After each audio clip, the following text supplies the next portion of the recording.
This is going to be bad. Kailangan niyang makalabas ng bahay bago siya tuluyang mag-pass out. Kaagad siyang tumakbo sa pintuan ngunit hindi niya ito mabuksan, palibhasa hindi niya makita ang dinadaan kaya nasasagi niya ang ilan sa mga display nila.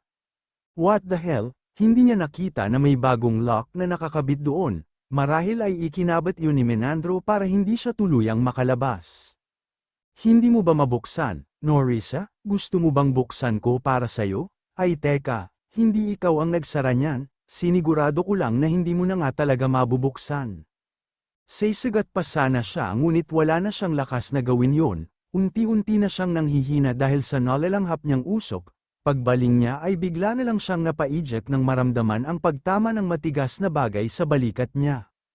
Nahuli rin kita, hindi siya apektado sa tear gas dahil may proteksyon siya kaya malaya niyang nagawa ang binabalak niya sa dalaga. Marahas niya itong pinangko bago naglakad patungo sa kwarto kung saan niya ilalagak ang katawan nito bago niya sunugin ang buong mansion, at sa gagawin niya ay titiyakin niyang hindi na makakalabas ng buhay ang dalaga kahit pa may magtangkang tumulong sa kanya. Samantala hindi naman mapakali si Porcelo mula sa kanyang opisina, kanina pa niya gustong tawagan ang dalaga ngunit nagpipigil lamang siya dahil baka makaistorbo siya sa pinaplano nito. What I'm gonna do? Sa hindi malamang dahilan ay worry siyang kinakabahan. What's wrong, iho? Nothing dad, maybe I just drink lots of coffee during break. Sabi ko naman sa'yo, huwag kang masyadong nagkakape at palagi ka nang hindi mapakali dyan. Oo, tatay, by the way, how's Norisa? Sabi ni Henya ay wala pa raw sa ospital ang batang yun, sasama ka ba sa akin para dalawin ang tito mo?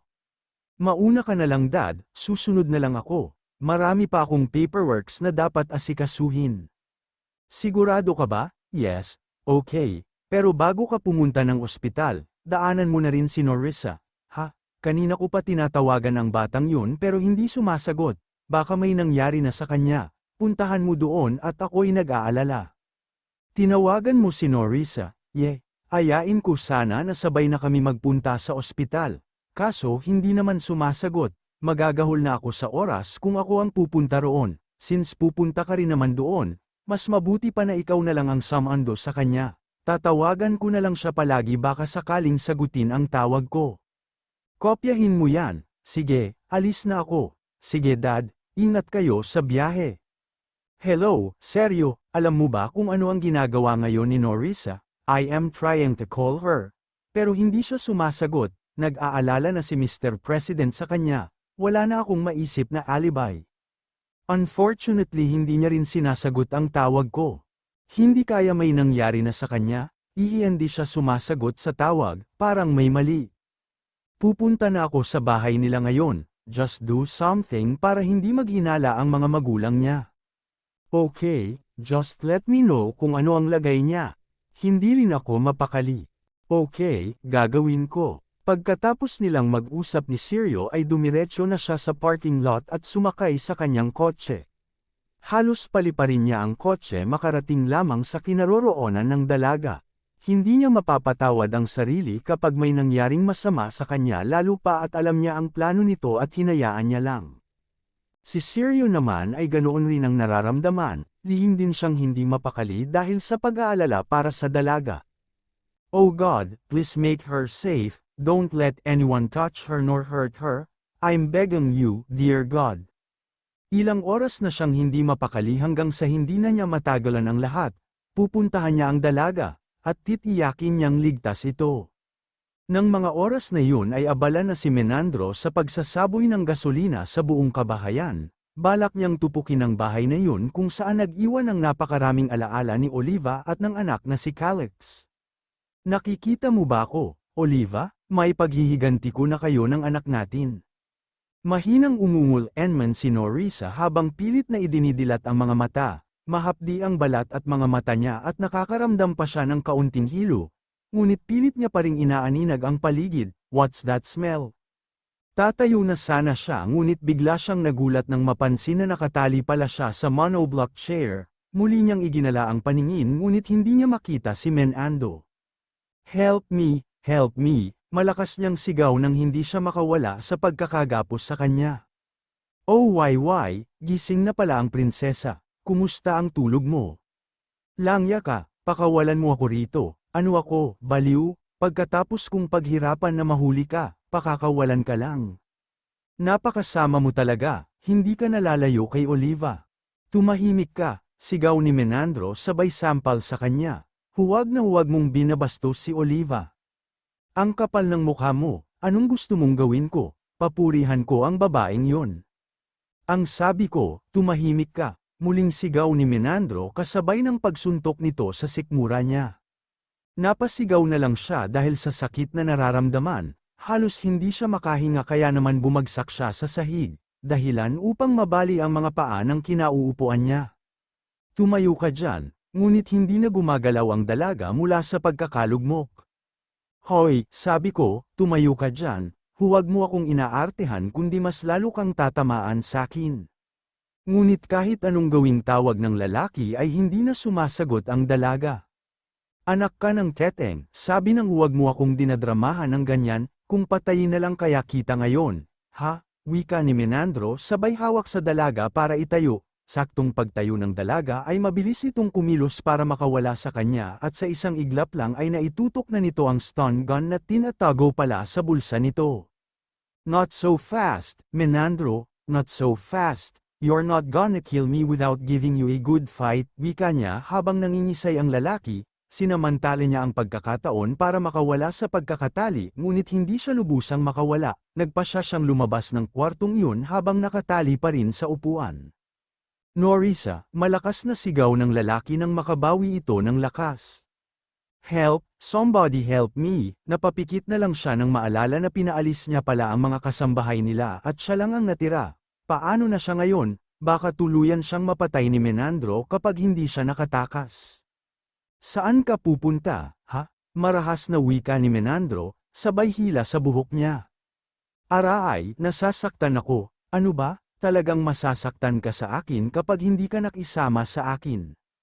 Look who's talking, dyan ka lang, at huwag ka nang magtatangkang tumakas ulit, dahil kung hindi dudurugin ko yang mga paa mo. Kaagad siyang tumahimik nang makitang seryoso ito sa sinabi, baka nga lalo itong magwala kapag kinontra niya pa. Habang abala si Menandro sa dalaga ay siya namang dating ni Porcelo sa mansion, sarado ang gate at walang bukas ni isang ilaw, mas lalo siyang kinabahan dahil sa labis na katahimikan sa lugar. Huwag naman po sana, Diyos ko, maingat siyang pumasok sa loob ng bakuran habang hawak sa kamay ang lisensyado niyang baril, nagmamadali siyang nagtungo sa pintuan para pumasok ngunit hindi niya ito mabuksan, lamigid siya sa kusina ngunit gayon din ang pintuan. Napamura siya ng malakas nang makitang magulo sa loob. Norisa, andyan ka ba? Hirap siyang buksan ang pinto. Muli siyang naghanap ng mapapasukan at nasulyapan niya ang salaming bintana kaya naman yun na lang ang binalak niyang wasakin, kailangan na niyang magmadali dahil kung hindi baka mahuli na siya at hindi na niya maligtas pa ang dalaga.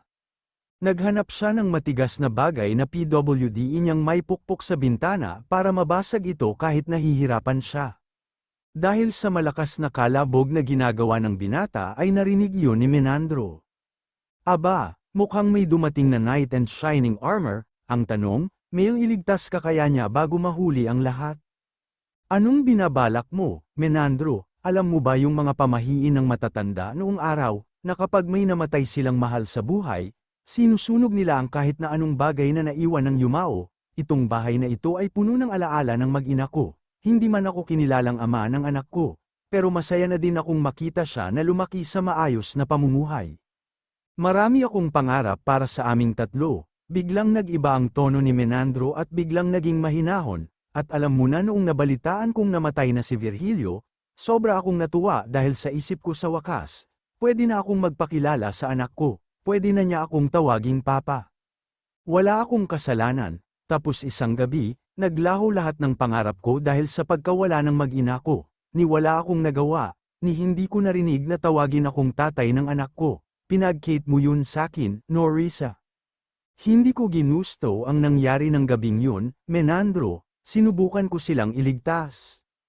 Tama na ang Saturday, halika rito, marahas siyang hinila ni Menandro at dinala sa gilid ng kama at doon ay muling itinali. Pakawalan mo na ako, sa tingin mo ba makakaligtas ka kapag napatay mo ako? Mas lalo mo lang papahirapan ang sarili mo. Wala akong pakialam, matapos siya nitong atali ay agad nitong nilagyan ng tape ang bibig niya para hindi siya makahingi ng tulong. Paalam na sayo, Norisa. Siniguro muna nitong nailak na ang pintuan bago tuluyang umalis. Norisa, nandito na ako, nasaan ka? Sigaw ni Porcelo nang tuluyang makapasok. Tumakbo ang binata sa ikalawang palapag ng bahay para hanapin ang dalaga, kaya naman malayang nakalabas si Menandro nang hindi nakikita ng binata.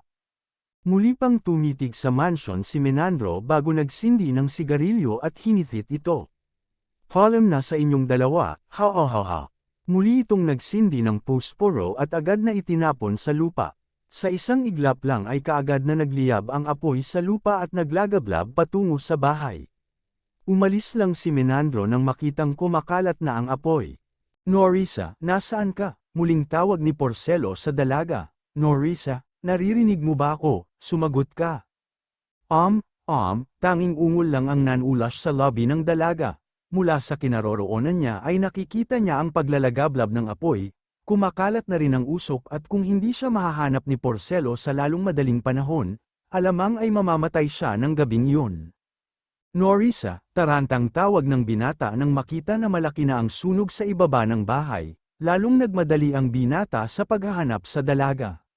Samantala, malayo pa man si Sirio ay tanaw na niya ang malaking apoy sa mansion nila Norisa.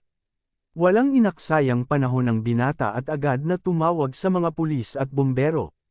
Mas lalo pa niyang binilisan ang pagpapatakbo ng sasakyan para makarating agad sa bahay ng dalaga. Pagkaparada pa lang niya ng sasakyan ay kaagad na siyang tumakbo papasok sa bahay. Ouch! Malakas niyang sabi nang mabangga niya ang isang balto ng katawan na papalabas sana ng gate. Tiningnan niya ang nabangga niya ngunit hindi niya ito makilala kaagad. Mang Menandro, hindi siya kaagad nakahuma dahil sa pagkagulat kaya naman sinamantala iyon ni Menandro at kaagad na tumakbo palayo. Mang Menandro, sandali, huwag mo akong takbuhan. Nang nahawakan niya ang suot nitong jacket ay kaagad niya itong hinila na naging dahilan para sumubsob ito sa lupa. Langia ka, anong ginawa mo kay Norisa? Nasaan siya? Sumagot ka.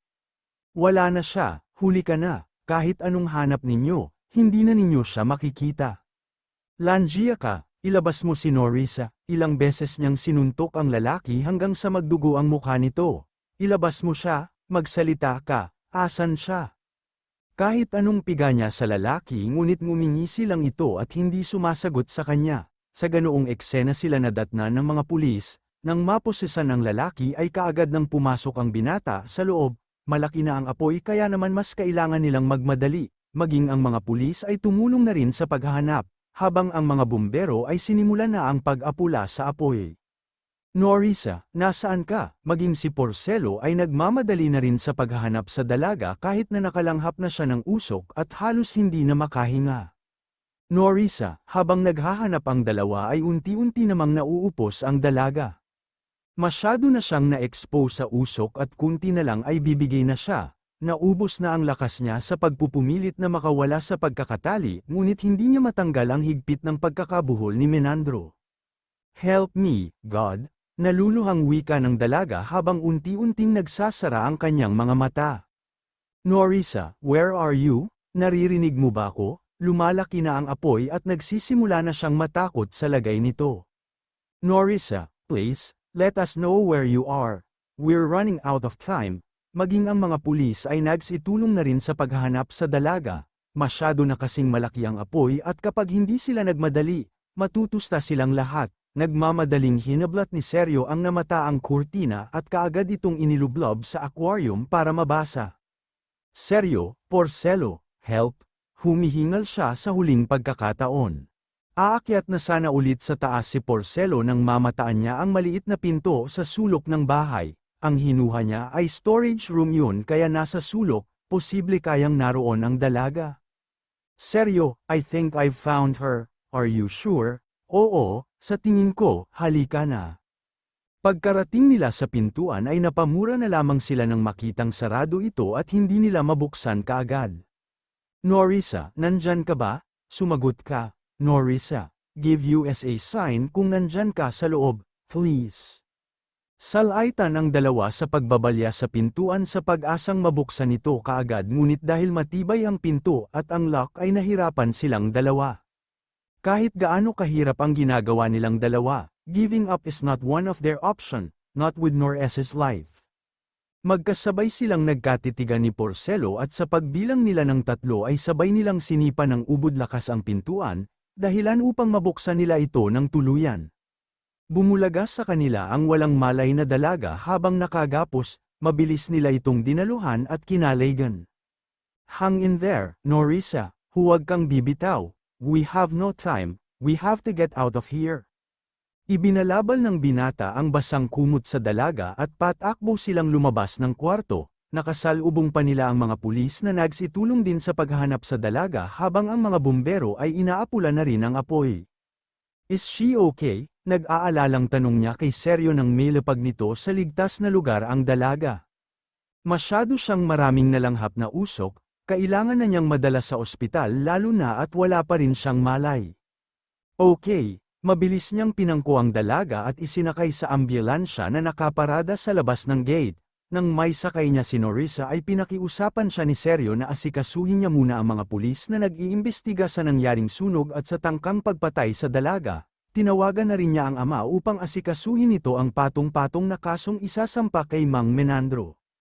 Pakawalan ninyo ako rito, wala akong kasalanan. Ano ba? Hiyaw ni Menandro nang makita siya nito sa presinto. Magde-deny ka pa ba Mang Menandro? Lahat ng ebidensya nakaturo sa'yo. Wala akong ginagawang masama, ako ang namatayan ng mag-ina, ipinagluluksa ko pa ang pagkamatay nilang dalawa. Sa tingin ba ninyo, makakaya kong gawin ang mga binibintang ninyo? Hindi po ito simpleng pambibintang, Mang Menandro, may mga ebidensya kami kahit itanggi pa ninyo, patong-patong ang kaso ninyo and Noah Norisa, hindi niya ito mapapalampas. Sayang, sana pala tinuluyan ko na siya kaagad, mali ho ang ginagawa ninyo Mang Menandro. Kahit paanong sabihin ninyo, hindi tama ang ginawa ninyo, at bakit mo sinisisi si Norisa, siya na nga itong tumulong sa mag-ina mo para sana hindi sila tuluyang malaglag si Calix ang may kagustuhan ang nangyari sa kanila. Tinangka pa nga silang iligtas ni Norisa, tapos ngayon, ikaw pa itong galit. Kung hindi sila bumalik na mag-ina, wala sanang problema, ang ayos na ng buhay natin, tapos dumating lang sila para manggulo. Hindi ko na makuhang unawain ka, Mang Menandro, wala na kayo sa tamang pag-iisip. Lahat ng nangyayari ngayon ay kasalanan ni Norisa, siya ang dapat sisihin dito, siya dapat ang makulong, hindi ako. Sinenyasan niya ang pulis upang ipasok na ito sa selda, baka ano pa ang gawin ng matanda kung hahayaan lang itong magwala sa labas, may mga bagay na hindi nadadaan sa sorry, at kabilang ang mga kasalanan ni Menandro sa nabanggit niya na dapat patawan ng parusa. Magiging okay ba siya agad?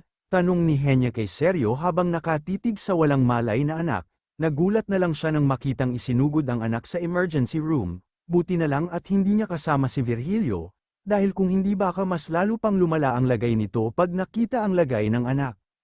Yes ma'am, she'll be fine, kaya huwag na po kayong mag-alala. She's strong kaya hindi niya iindahin yan. How I wish it's true, but looking at her makes me feel uncomfortable. I hope she'll be totally okay before Virgilio find out everything. Huwag po kayong mag-alala, inaasikaso na ni Dad ang kasong isasampa kay Mang Menandro. Sa ngayon nakakulong na po siya at sisiguraduhin nating hindi na siya makakalabas. How is she? Thank God, she's out of danger. Huwag ka nang mag-alala, pare. Salamat naman kung ganoon, nakahinga ako ng maluwag. Salamat sa tulong mo Porcelo at Seryo, kung wala kayo baka kung napano na ang anak namin ni Virgilio. Wala po yun tita, masyado nga kaming natagalan, dapat hindi humantong sa ganito kung binilisan namin. Nakita ko naman na ginawa ninyo ang lahat ng makakaya para sagipin ang anak ko, that is more than enough for me, thank you so much. Thank you po ma'am, if you'll excuse me. I'll just do some rounds, may one ko muna po kayo. Sige iho, thank you again. Ilang minuto mula nang nakaalis si Seryo, ay nagpaalam na rin si Henya, nakiusap ito na siya muna ang magbantay sa dalaga at babalik muna ito sa cab iyak. Baka kasi magtaka na ito sa pagkawala niya ng ilang oras. Sige po tita, ako po ang bahala kay Norisa. Naiwan siyang malayang tinititigan ang magandang mukha ng dalaga. Awang-awa siya sa sinapit nito. Kung sa umpisa pa lang sana na nagpaalam ito at hindi siya pumayag, sana ay hindi ito nangyari sa kanya. This will be the last time na hahayaan kita na heiress mo ang sarili mo. Stop being stubborn, hindi mo lang alam kung gaano mo ako pinag-alala. Don't do that again, I won't give you permission to get hurt ever again. Muli niyang sabi sabay halik sa pisngi ng dalaga, hanggang sa mapasulyap siya sa mapulang lobby nito na bahagya pang nakaawang, nakakatukso itong pupujin ng halik, ngunit nagpigil siya. Rest well, sweetheart, panatag na siya ngayon nakatabi na niya ito, at aaminin niyang nasa sabik siyang muling masilayan ang ngiti ng dalaga. Samantala, akala ko ba nandito ang pinakamagaling na surgeon sa bansa, nasaan na ang ipinagmamalaki ninyo, kailangan siya ng anak ko, hiyaw ng lalaking mukhang goons, sa suot nitong gintong alahas na halos ikulapol sa buong katawan ay mukhang maimpluwensya ito. Si Dr. Norisa, kasalukuyang na hospital, sir, she cannot perform any operation as of now, she's not in a good state, please try to understand, sir. We already advise you to bring your child abroad. Abroad? Nagpapatawa ka ba? Sa tingin mo ba kakayanin pa ng anak ko na ibiyahe ng matagal? Kaya nga dito ko dinala ang anak ko dahil ang sabi ninyo ay nasa sa inyo ang pinakamagaling na surgeon, kaya ilabas na ninyo siya. Dahil kung hindi ninyo magugustuhan ang gagawin ko sa inyo. Sa mga mata nito ay makikita ang pagiging desperado at pag-aalala ng labis sa anak. Are you threatening us, sir? You've gone too far, sir. Ibigay ninyo sa akin ang hinihingi ko. Dalhin ninyo dito si Norisa. May trabaho siyang dapat gawin. Kapag hindi niya ginamo ang anak ko, baka mawala na siya sa akin ng tuluyan. Sa hitsura ng lalaki ay halatang mahal na mahal nito ang anak. Muli niyang tiningnan ang chart ng pasyente. Bahagya pa siyang napailing nang makita ang mga nakasulat na medical report ng paslit. Dahil sa totoo lang, milagro na ang kailangan ng bata. Hindi si Norisa, lubhang napakadelikado ng kondisyon nito at hindi bastang opera lang ang kailangan nito. Kung maaari ho sana ay kumalma kayo, natatakot na ang ibang pasyente sa ginagawa ninyo.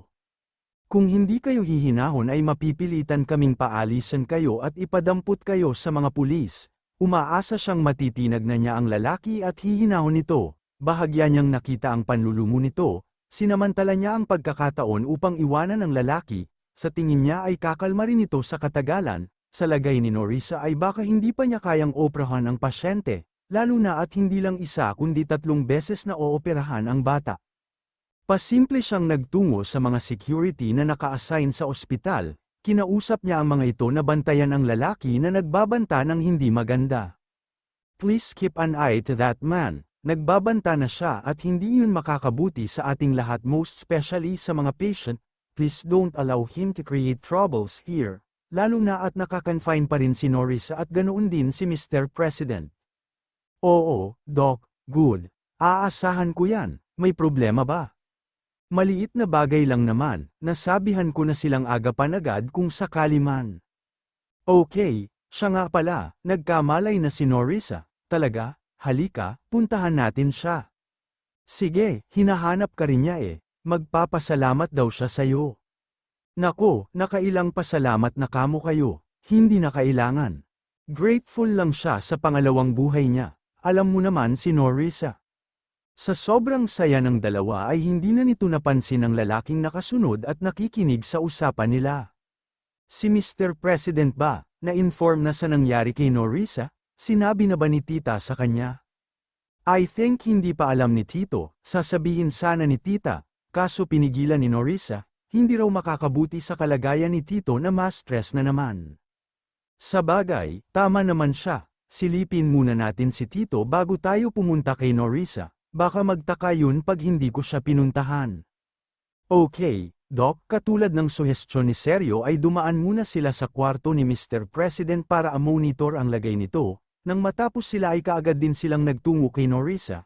Hindi na tuloy nila nakita ang lalaki na nakatitig sa nakahigang si Virgilio. Ikaw pala ang owner ng ospital na ito. Sa tingin ko ay matutulungan mo akong kumbinsihin ang anak mo na operahan ang anak ko. Ang mga mata nito ay nabigyan ng kakaibang kislap at bagong pag-asa.